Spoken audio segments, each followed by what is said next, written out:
nacional, sentimiento nacional. Ese sentimiento que alegra mi vida en todo momento. Nacional, sentimiento nacional.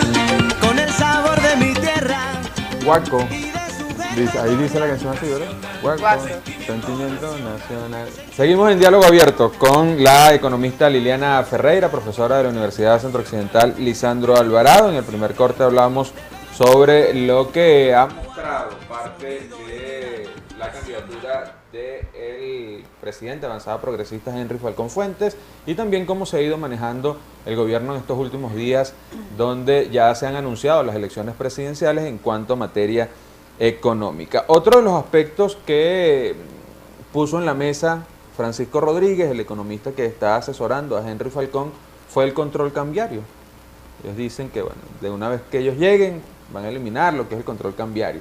Lo mismo decía Enrique Capriles en el 2015, en una de sus propuestas económicas. ¿Qué quiere decir esto? ¿Lo mal que está nuestra economía, que aún se sigue pensando en eso, o que es un factor que se tiene que hacer sí o sí, Liliana, para mejorar la economía en el país? Bueno, es que si tú estás planteando dolarizar, control cambiario no tiene ningún sentido, porque la dolarización es un modo de administrar las divisas dentro de un país y ya no tendría ningún Una va de la sentido otra, un entonces. control cambiario, o sea, porque no tendrías, de hecho, ningún tipo de cambio. ¿Cuál hay sino que hacer primero? La eliminación. Si dolarizas, ya no tienes Cierto. un control de cuánto vale tu dinero local frente a las divisas. O sea que es casi, se da por sentado que si vas a dolarizar, obviamente estás levantando cualquier control cambiario.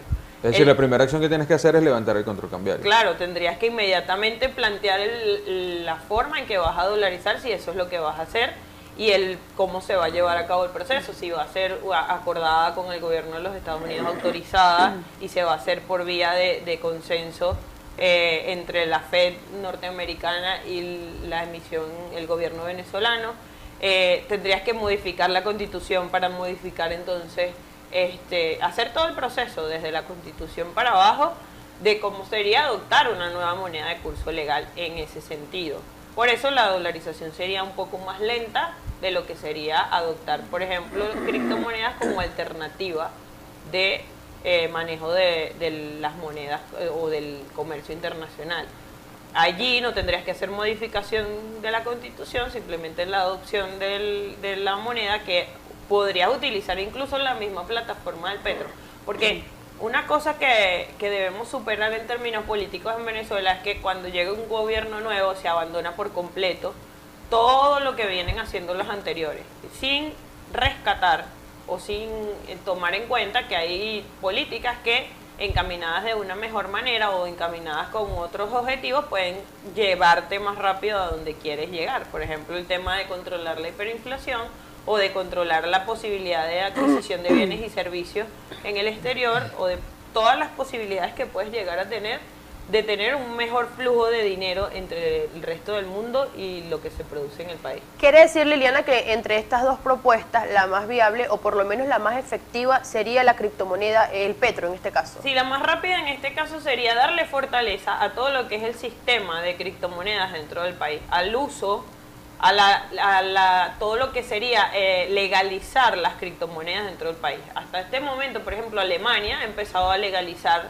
las criptomonedas desde su constitución, desde sus leyes más básicas, a ir introduciendo los mecanismos para que se declaren los impuestos, para que se consideren activos, para que formen parte de lo que es los capitales y las regulaciones a los capitales. O sea, en ese caso sería mucho más fácil en Venezuela ir por ese camino, no regular en cuánto vale una criptodivisa, porque también tenemos ese tabú con la regulación. Entendemos regulación como, bueno, te voy a decir cuánto cuesta. Regulación es que yo la pueda considerar un activo, que yo la pueda medir dentro de los balances, que yo declare impuestos basados en esos bienes de capital, que la use como medio de pago, que regule las comisiones y los intermediarios, o sea, que tenga una plataforma institucional que controle todo ese procedimiento. Pero según lo que tú me estás diciendo, entonces también se tendrían que cambiar las leyes o la Constitución si se legaliza la criptomoneda. Se tendría que cambiar algunas leyes. Se tendría que cambiar, por ejemplo, el tema de todo lo que tiene que ver con la contabilidad o con los registros contables, tendrías que incorporar a las criptomonedas como un activo y todos los cambios que tendrías que hacer para poderlas considerar así. También tendrías que hacer algunas modificaciones en algunas leyes que tengan que ver con impuestos, en leyes orgánicas que manejan todo lo que es la plataforma fiscal, para que, por ejemplo, los ingresos del Estado también puedan ser medidos parcialmente en criptomonedas, porque el Estado tendría ingresos a través de la venta de su propia criptomoneda, pero también por operaciones con otras, porque el gobierno podría cambiar, por ejemplo, petros a otras criptomonedas para hacer compras internacionales, para hacer pagos internacionales, y eso tendrías que tener legislación que permita registrarlo. Es bien visto esto, ¿no? Lo que está sucediendo ahora mismo con esa criptomoneda, con el petro en el mundo entero, Liliana. Hay como dos posturas. Hay una postura que dice que es un mecanismo del gobierno para esquivar sanciones, para esquivar regulaciones y para seguir haciendo negocios no registrados o actividades que son de difícil seguimiento. Y hay otros que dicen, bueno, es una apertura a una forma de hacer negocios con Venezuela mucho más rápida, que va a permitir pasar directo a comprar y vender bienes y servicios con la población, y que le va a permitir una apertura a un mercado que hasta hoy tenía limitado, y para también acceder a bienes y servicios que hasta hoy dependías de liquidaciones de divisas, dependías de permisos de importación y de otra cantidad de permisos y leyes y burocracia que no permitían que esto se hiciera de manera acelerada y de manera directa a quien vende el recurso y a quien Liliana, lo compra. ¿quiere decir que entonces el petro podría mejorar las relaciones internacionales de Venezuela con otros países? El petro directamente quizás no, porque lo emite el Estado, pero sí permite que los venezolanos accedan a una plataforma de recursos que no tenían disponible antes. Porque si tú, por ejemplo, puedes comprar petros y cambiar esos petros a cualquier otra de las monedas de más uso dentro de las distintas plataformas o de las distintas casas de cambio virtuales, tú puedes entonces tener petros, comprar Bitcoin, importar con tus Bitcoin, pagar con tus Bitcoin a un productor en China y comprar bienes y servicios y hacer el proceso. Lo que tendría que aclararse es el proceso de importación, por ejemplo, que tú puedas declarar en una aduana: esto fue comprado con criptomonedas, esto fue pagado de esta manera y esto va a entrar al país como mercancía legal de venta y de comercialización, cumpliendo con las normas tradicionales que se dan dentro del comercio internacional. Es decir, que es parte de lo que dijo el presidente de la República hace 2 días, donde anunció también que la criptodivisa Petro captó ofertas por más de $5.000 millones durante la preventa. Abro comillas, allí el presidente de la República dijo: de este modo se obtendrá el dinero para comprar todo lo que necesita nuestro país. Esto es parte de las soluciones económicas. En ese caso, ellos hablan de la preventa. Todavía el petro ni siquiera es una oferta inicial. O sea, todavía no hay... Todavía el petro no es petro. No, es un petro, exacto. Todavía nadie ha comprado un petro, porque en realidad lo que ha habido es una preventa. Una intención de compra sobre un proyecto de una moneda o de una criptomoneda. Habría que ver qué tanto se materializa de todo lo que está en el white paper del petro, o sea, en la hoja de ruta del petro, por ejemplo, en términos de legalizar las importaciones por esa vía o el pago de compras en el exterior por esa vía. Mientras tanto, es más como que la intención de lo que va ocurriendo que realmente esté ocurriendo, de hecho, que esa cantidad de oferta vaya a materializarse en verdadera compra. Por un lado, el petro tiene un proyecto, porque todas las criptomonedas se basan en proyectos. Obviamente el petro, al estar basado en petróleo, es un proyecto muy seguro, porque sabemos que el petróleo es un recurso que tiene un mercado y que lo va a tener por mucho tiempo.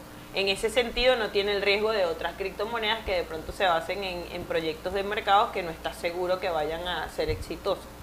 Pero por el otro lado, el hecho de que esté centralizada, que la emita un gobierno, que es un gobierno que tiene un historial de claro, una reputación dudosa en materia económica, también le hace una carga de expectativas que de pronto no permite que el petro como tal arranque como el proyecto que ellos esperan que sea. Sin embargo, les abre los caminos para que se dé como una apertura al mercado. La gente, por ejemplo, va a entender cómo funcionaría una wallet, cómo puede comprar en el exterior con eso, cómo puede guardar su dinero allí, cómo puede generar ingresos con productos financieros diseñados para ese tipo de monedas. O sea que va habiendo una apertura de las personas, de los usuarios, y se va convirtiendo como que en una alternativa. Es decir, Liliana, que cuando el petro sea petro, cuando esto se concrete, puede cambiar tanto para bien como para mal. Sí, porque de hecho hay muchas cosas que el petro implica que ya no pueden empeorar mucho más. Por ejemplo, una de las planteamientos dentro del white paper del petro es que las cajas de ahorro y de las instituciones de fideicomisos públicos guarden sus ahorros en petros, no en criptomonedas, no en bolívares. Entonces, por un lado mucha gente dice, bueno, pero es que esos petros que son deuda, bueno, pero un petro está valorado en dólares, eso es mucho más seguro que cualquier bolívar. O sea, en realidad el bolívar ya perdió tanto su capacidad de compra que cualquier cosa que no sea bolívares implica una mejora, aunque no sea la mejor de las mejoras, valga la redundancia.